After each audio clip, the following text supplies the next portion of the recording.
y'all, welcome back to my channel. My name is Katrina and this is Katrina Reads.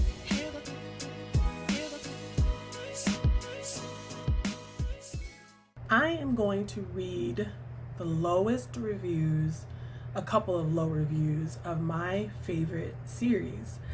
I'm going to pick three. I have a lot of series that I like, but I'm going to pick three and then I will read them and react. As simple as that. I'm going to start with The Magicians. One of the things that I say that makes a book my favorite book is its readability. I don't really reread books, and even if I accidentally reread a book and I start to recognize it, I almost immediately lose interest.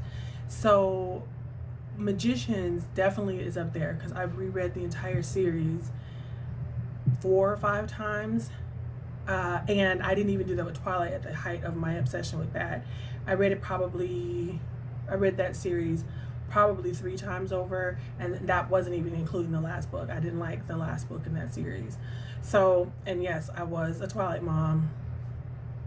I will not be shamed. I don't buy into all of that stuff. I don't shame people for what they like or say that some reading is not like other, like listening to audiobooks is not reading. None of that stuff. So, but yeah, so The Magician is grown-up Harry Potter school plus Narnia with cursing, real world issues like mental illness, breaking up, cancer, like big time sexual assault, lots of mental illness, drug use, alcoholism, just making really bad decisions sexually, cheating on people, lots of drama between the friend groups. And it was done with humor. I like fantastical worlds. And that I got lots of that. There was absolutely a tipping on the head of the whole idea of the chosen one and escaping reality. Even magic, like some of us would think, oh, if we just had $1 million, or if we were prettier or thinner, life would be better. And I remember actually feeling that way. I remember getting what felt like the ticket to life. Like, I didn't grow up overweight, but after, I was a very young mother, young wife and mother, and I was overweight after that. And I worked really hard to lose all the weight after my first 3 kids. And I thought that would do so much for me. I thought I would have more friends. And I blamed being fat for lots of things, like, not having as many friends as I thought I should have, or problems in my marriage, or anything like that. And I lost all the weight. Nothing magically changed or happened. Not at all. And so this is kind of the reality that these people have to go through. It initially focuses on Quentin, who is this young boy who has a lot of just struggles in life and doesn't feel understood. He's very much so one of these people who were considered gifted, but then as they grew up, started floundering. So many people are like that. They started off as gifted in the gifted kids classes or honors classes, and you end up like, what did I do with my life? And then he gets an invitation to go to the school break bills. And so he's obsessed with this book about the world of Fillory. And it's a whole series of books, just like the Narnia books. He's read them since he was a child. Everybody knows this about him. It's one of his things that he rereads these books all the time. And it's a portal story. So then he gets this invitation to take a test to get into break bills. And it's a magical test. It doesn't make sense. He gets in. He has this natural ability for magic. He gets in, meets this group of friends, and it's graduate school, so they're all adults. And then through a portal in break bills, he finds himself in Fillory. In parallel, the real world kind of things he's going through, along with the magical stuff, and like I said, all with lots of sarcasm, dry wit, humor. friends, and that's one of the big things. I love groups of friends going through situations or relationships, so a whole mix of relationships. I love a love story. I like friend groups. I just like a big group of people going through something and figuring this stuff all out together. So that's one of the things this book does, and it focuses on all the while building out this big world. So let's see what some people have said about it on Goodreads. This person said, "This one wasn't for me. I found the 3 kids not interesting, Quentin especially. He seems like all he wanted to do was live his book life and not his real life." She gave it 1 star. I don't know if I said that. Yeah, me too. I just want to live a book life. And I totally get Quentin. And maybe that's the problem, that some people who may not live in their head so much, I think there's a word for it now, maladaptive daydreaming. I'd rather be in a book. I'd rather be in a fantasy world. I'd rather dream when I go to sleep. I keep feeling called out when I read on Twitter when people say, "Oh, you don't have a whole dream life, a whole fantasy life when you go to sleep?" Like, yes, like not everybody does this. Other people just have an empty brain when they go to sleep, or you don't. Okay, couldn't be me. So this person rated it 2 stars, and they said, "I know this is a thing us bibliophiles really shouldn't say ever, but I think the show is way better. Don't hurt me. When I started watching the sci-fi version of The Magicians, I really liked it. I made a quick mental note to go back and read this book first before I got too far in it, because the book can usually be relied on to be better. I wanted to experience it in written format first. In this case, though, the book makes the story more boring, the characters downright insufferable, and it contains less of an emotional pull. I actually think I like the show well enough, but not even enough. I haven't finished the last season or 2 of it yet. It's still waiting. It's in my watch list. I will eventually. I like the actor that played Quentin. I can't think of his name right now. I like the guy who plays Elliot really well. I like them well enough, but I love the books better. Maybe that could have been the problem. I also think that if you listen to it, the person who narrates this book really makes it well. So I don't know, or maybe it's just an opinion thing. I'm just gonna let her have her opinion. I'm continuing with the same review. I've heard others pulling up comparisons to Harry Potter and the Chronicles of Narnia, and I can see the obvious influence of both. A boarding school for magicians and a doorway to a secret world, but The Magician lacks the magical spark of either. And I think that is because of the real world aspects of it. But I think it's absolutely magical. I mean, they do magic. They learn spells. They have these really cool hand spells. That's called tutting. It's actually a real thing. It's just a form of language. It's an art, and a lot of people don't understand that. A lot of people think it's, oh, what's these guys doing with their hands? Or are they throwing up gang signs? But no, it's a story. In fact, it only barely feels like a fantasy novel, reminding me more of Tart's The Secret History with a touch of magic, something that may or may not sound appealing. I hated The Secret History. Actually, that description fits so right that I wonder if I stole it from someone else. Anyway, this is about a bunch of smart beyond belief characters who walk around being self-obsessed and annoying. Enneagram 4s. I think that's the reason why I agree. This is a quote from the book. "Are you smart? There is no non-embarrassing answer to this. I guess. Don't worry about it. Everyone here is. If they even brought you in for the exam, you were the smartest person in your school, teacher included." I don't think it's a bad thing to say that you're smart. I actually tell people all the time that I'm like equally smart and dumb, right? Because I know where my strengths lie. I'm book smart. I have a high emotional intelligence, very intuitive. I can read people's faces. But at the same time, I have no logical sense. I don't have directional sense, no mathematical sense. Like, I can figure out a joke, I get sense of humor, but I can't figure out rhymes and riddles, is what I mean.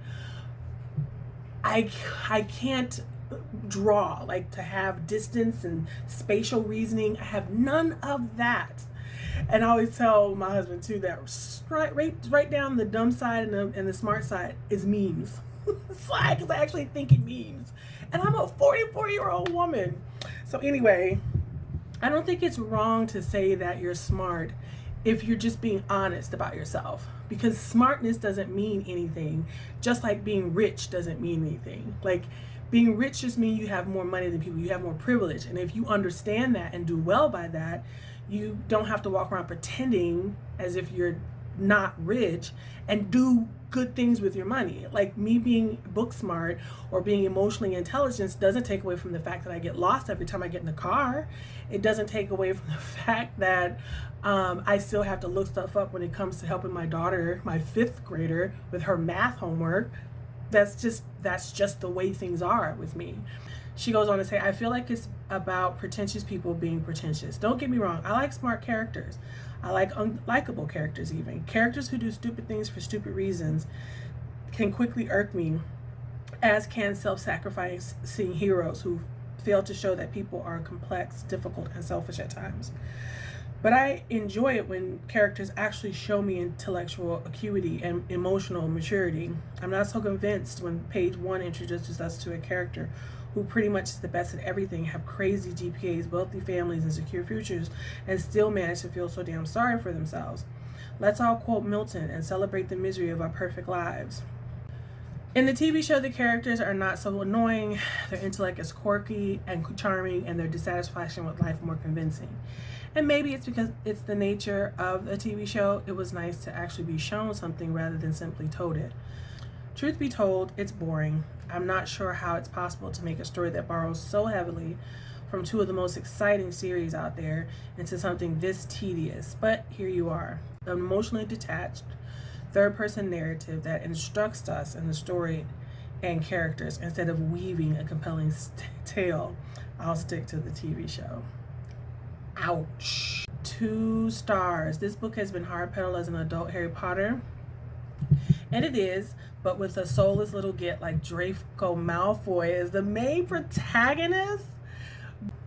Grossman doesn't get to the genuine transformative joy possible in books about other worlds and magic, the metaphorical kick one can bring to the reader.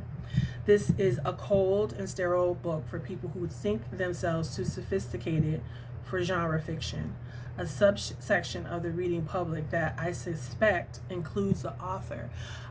It's not true. I actually listened to lots of Lev Grossman's stuff, and he grew up reading Narnia and then obviously read Harry Potter. He actually loves those stories and just wrote this for adults. That's literally the point of being a child. You do have that pure, like, unadulterated joy. You know, there's a veil over your eyes about things.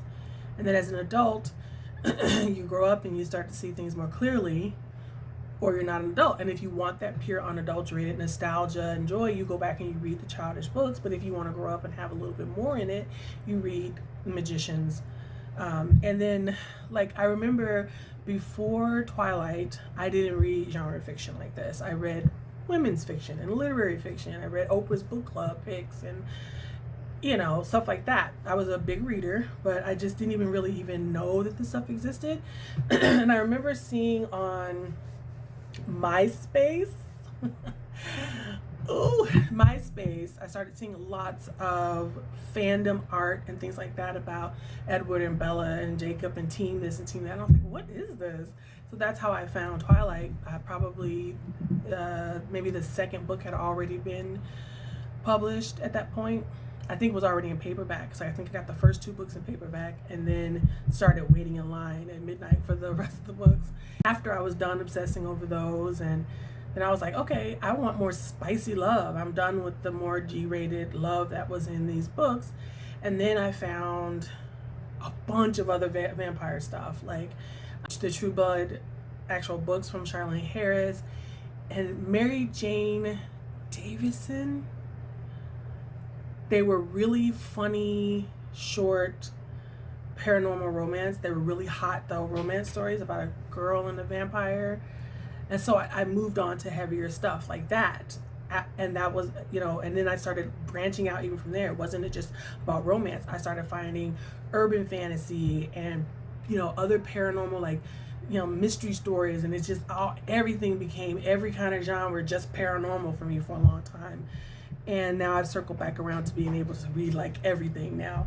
So that's kind of the I would think a normal way of reading. You read children things, and then as you grow up, you read things that are bigger ideas and stuff. And when you feel nostalgic or when you need a break, like I need a palate cleanser in between these heavy books. That was the point of The Magicians. It was Harry Potter and Narnia, but grown up with real issues and real hard-hitting problems. You wouldn't feel very magical if you were dealing with outright issues such as racism and poverty and mental illness and drug abuse in Harry Potter. An 8-year-old shouldn't be reading that. To be fair, there's a certain set of things that Grossman does well. There are isolated set pieces of violence and magical ritual gone wrong that are thrilling, scary, and visceral.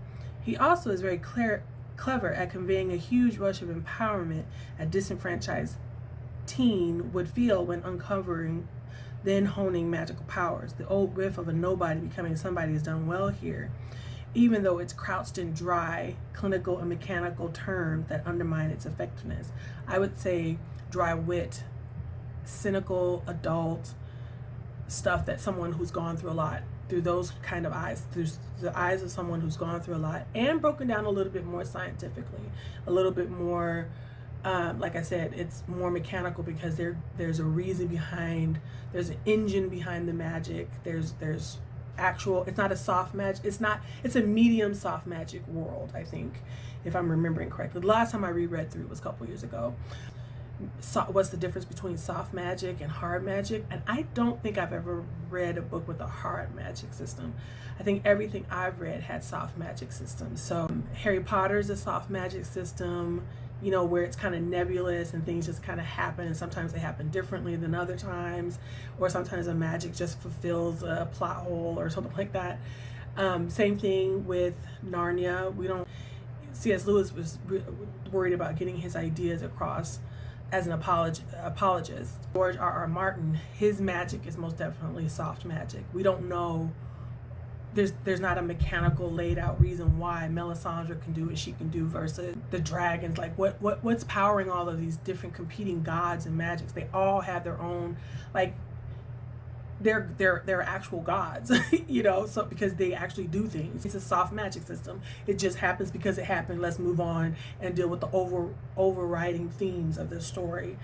And so this tries a little bit more to give a little bit more science and reason to magic, but it doesn't go that far. So I think this is a medium magic story. Traditional fantasy novels' power, as well as their stodgy childishness, lie to a degree in their pedagogical function.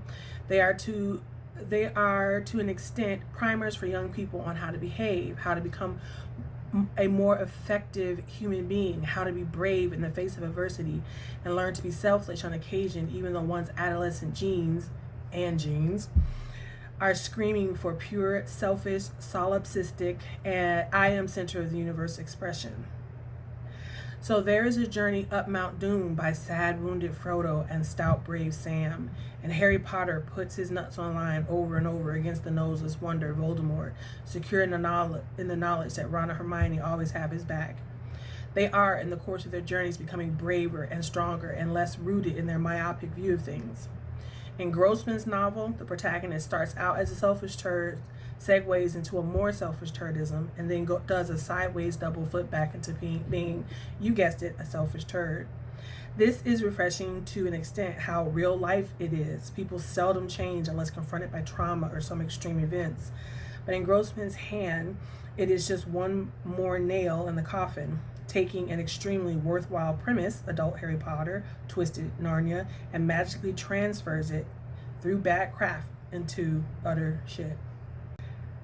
As I was reading it the whole time, I kept thinking those books are all for children, and just like you said, they are, where was it? They are there to teach children how to move forward. This book is not trying to teach me anything. I'm more so relating to this book, and I'm relating to its adult issues. Like this reviewer says, people rarely change. That's part of the cynicism. That's part of growing up. That's part of reality, is that, oh, like there isn't always, there might be a lesson at the end of every road, but that lesson isn't always going to be learned. I think this might be a series. I think I have to do the other ones in a different series so that this doesn't go on forever and ever and ever. So I think I'll do Outlander next. Let's leave the jazz hand emoji at the end of this video if you've gotten this far. Support this channel, and thank you in the past for supporting this channel by liking and subscribing. And be easy on yourself, and I'll see you in the next video. I don't know why I look over there. You guys are right here. Bye.